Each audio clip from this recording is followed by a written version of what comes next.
Ramsay McDonald, تاریخ پیدائش 1866، تاریخ وفات 1937، ایک برطانوی لیڈر تھے جو بعد کو وہاں کے وزیر اعظم بنے۔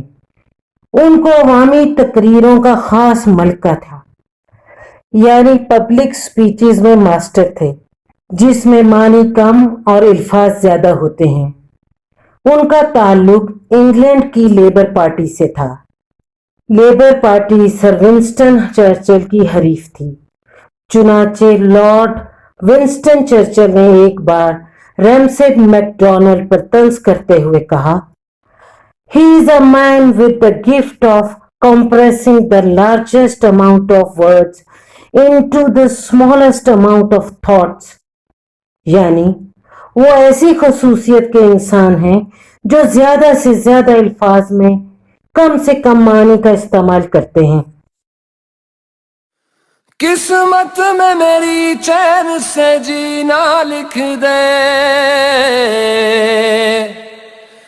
ڈوبے نہ کبھی میرا سفینہ لکھ دے، جنت بھی گوارا ہے مگر میرے لیے، اے کاتب تقدیر مدینہ لکھ دے۔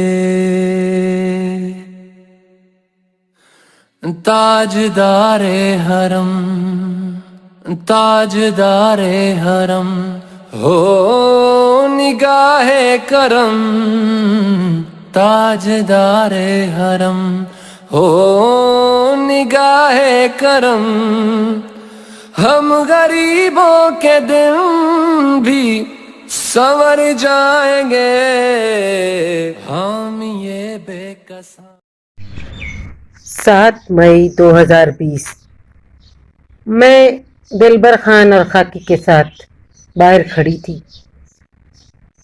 ڈھول والے آئے اور زور زور سے تاجدار حرم گانا شروع کیا۔ عصر کی اذان ہوئی، نمازی یہاں سے مسجد کی طرف گئے۔ کوارنٹین میں ہمارے ایریا میں مسجد کھلی ہوئی ہے، وہ نماز پڑھ کر آ گئے اور اس کے بعد بھی ہم تاجدار حرم کھڑے ہو کر سنتے رہے۔ دونوں لڑکے ڈھول بجا رہے تھے اور زور زور سے گا رہے تھے۔ دلبر خان کی آنکھوں میں آنسو آ گئے۔ نظمیں، غزلیں، نعتیں، شاعری کی کوئی بھی قسم ہمارے جذبات کو ٹچ کرتی ہے۔ شاعری کا مقصد ہمیں راہ دکھانا نہیں۔ شاعر کچھ بھی بول سکتا ہے، کچھ بھی کہہ سکتا ہے۔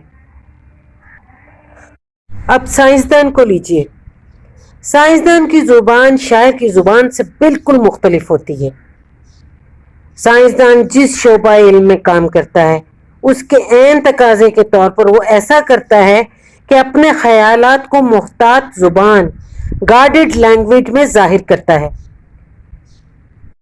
سائنسدان انتہائی محتاط زبان استعمال کرنے پر مجبور ہے۔ وہ سختی کے ساتھ اس کا اہتمام کرتا ہے کہ اس کی زبان میں فنی صحت اور ریاضیاتی قطعیت موجود ہو۔ جدید سائنس کا ظہور یورپ میں ہوا اور وہیں اس کی ترقی ہوئی۔ پچھلے کئی سو سال کا زمانہ ایسا ہے جبکہ مغربی دنیا میں سائنس کو سب سے زیادہ غلبہ حاصل رہا ہے۔ مغرب کی جدید تہذیب مکمل طور پر سائنس کے زیر اثر بنی ہے۔ اسی کے اثر سے مغرب کی زبانوں میں محتاط اسلوب اور حقیقت نگاری کا انداز پیدا ہو گیا ہے۔ شاعری کی بنیاد تخیل پر ہے، اس کے برعکس سائنس کی بنیاد فطرت پر۔ الحسیب الجلیل الکریم الرقیب المجیب الواسع الحکیم الودود المجید الباعث الشہید